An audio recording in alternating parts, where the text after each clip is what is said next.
I guess we'll just call it savior complex, right? And I'm not immune to this. I'm a professional that has gone through this and has been really like open and honest about like the mistakes that I've made and the way that I have cared for people over the years. And one of those is that, which is that I know what's best for you. Yeah.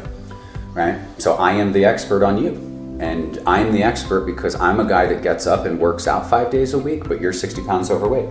So immediately I now know what you need, right? And so, you know, that's just dangerous territory because, and I like the phrase, and this is his phrase, I give credit where credit's due, but I'm not gonna carry the client's water, you know what I mean? Like I can't be responsible for somebody else's journey and someone else's path. When that changes as a provider, it's very liberating, to be honest, when we start to realize how little control and power we have over helping somebody else and our ability to facilitate and to create the space and the environment and to bring people together and to inspire and to do that's what we have the power to do in so many ways. When we start to think, I'm the one that can help Roman address I'm the one that I know the path for Roman, and I'm going to be able to take him on that path and guide him, whether you want to or not.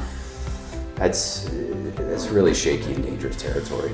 And what happens is, you know, maybe it's not as dramatic as the savior. It's a fixing reflex. I want to fix things, and I do it from a state of compassion. I care about you. I really care about you, and I want to help. And I'm super passionate. So I'm gonna. And I think what happens many times is we kind of gently bully our clients into agreeing with us to do what we want them to do, and then, like 5 days later, they AMA, and we were like, why? Right? And we're angry and we're hurt and we're upset and we personalize it. And I will just say, like, as in clinical work, when I stop connecting to what their outcome is, so what do I have to do? I mean, you got to do something different. You got to be fully present.